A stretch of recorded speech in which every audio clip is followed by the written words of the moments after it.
नमस्कार. श्री स्वामी समर्थ सर्वांना. बघा, आज खग्रास चंद्रग्रहण आहे.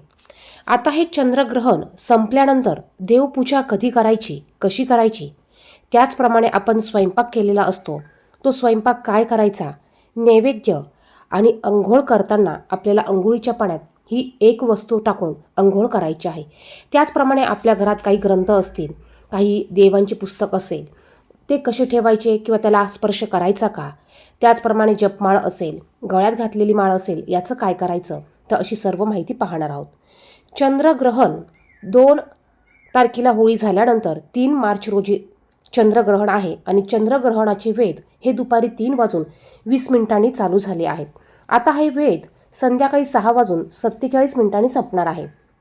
मग आपल्याला ग्रहण मोक्ष संपल्यानंतर, ग्रहण झाल्यानंतर म्हणजेच 6:47 आपल्याला सर्वात अगोदर अंघोळ करायची आहे. बघा, घरातील सर्वांनी अंघोळ करायची आहे. अंघोळीच्या पाण्यात आपल्याला थोडंसं गंगाजल असेल तर गंगाजल, गंगाजल नसेल तर गोमतीर पाणी टाकायचं आहे आणि याने अंघोळ करायचं आहे. म्हणजेच काय, तर शरीराची शुद्धी करायची आहे.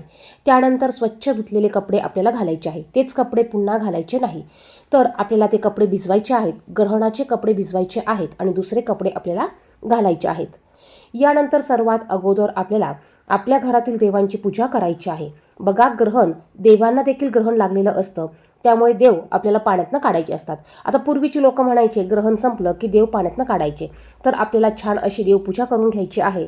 आता जे तुम्ही देवांसाठी पाणी भरलेलं असेल त्यात देखील तुम्ही तुळशीपत्र टाकून ठेवलेले असेलच. तुम्हाला तुळशीपत्र टाकलेलं पाणीच देवपूजेसाठी घ्यायचं आहे. कारण पाणी, बघा, ग्रहणातलं पाणी देखील आपण प्यायला वापरत नाही, स्वयंपाक आपण खात नाही. त्याचप्रमाणे कुठलंही पाणी असू द्या, ग्रहणातलं पाणी आपण टाकून देत असतो आणि दुसरं पाणी भरत असतो. मग आता अशा वेळेस आपण अगोदरच जे पाणी देवपूजेसाठी भरलेलं असेल किंवा जे पाणी देवपूजेसाठी घेत असाल त्यामध्ये अगोदरच तुळशीपत्र तुम्हाला टाकून ठेवायचं आहे आणि तेच पाणी तुम्हाला देवपूजेसाठी घ्यायचं आहे.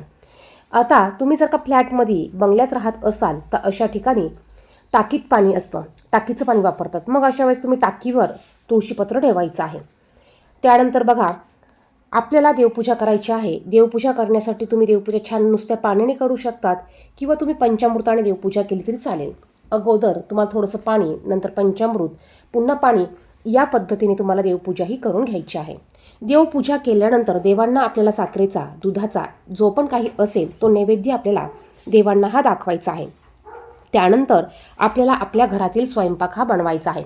आता ग्रहणातला स्वयंपाक किंवा ग्रहणातलं अन्न आपण खात नाही, आपण ते टाकून देत असतो. मग तुम्हाला नवीन स्वयंपाक बनवायचा आहे आणि तो स्वयंपाक तुम्हाला जेवण करायचं आहे.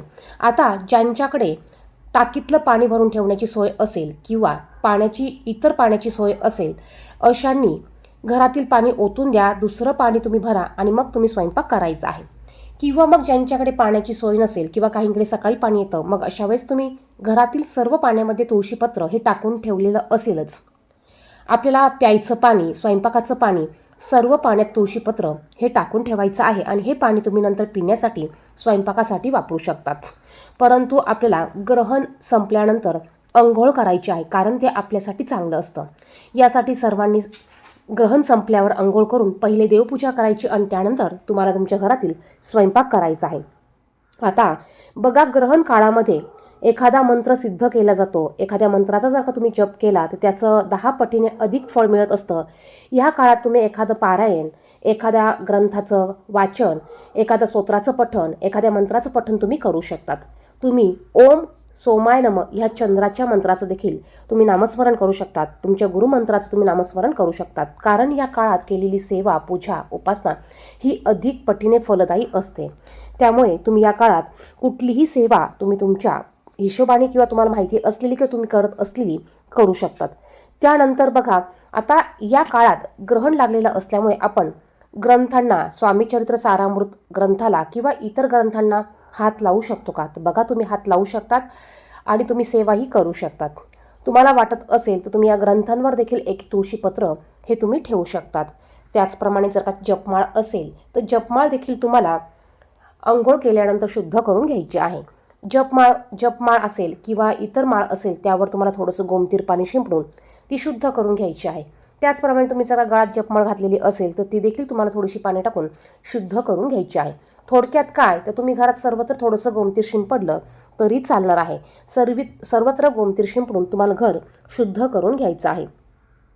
तर ह्या गोष्टी आपल्याला आवर्जून करायच्या आहे आणि देवपूजा देखील आपल्याला करायची आहे.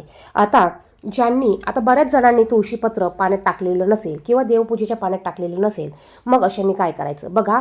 ग्रहण चालू होण्याच्या अगोदर सुतक लागल्यापासून आपण प्रत्येक वस्तूत, खायचा पदार्थ असू द्या, प्यायचा पदार्थ असू द्या, प्रत्येक वस्तूवर तुळशीपत्र ठेवत असतो, पाण्यात किंवा पदार्थात तुळशीपत्र टाकत असतो. कारण ह्या वस्तू पुन्हा आपल्याला वापरायच्या असतात आणि त्याच्यात तुळशीपत्र टाकल्यामुळे त्या वस्तू आपण पुन्हा वापरू शकतो, त्या वापरण्याजोगत्या असतात, म्हणून तुळशीपत्र ठेवायचं असतं.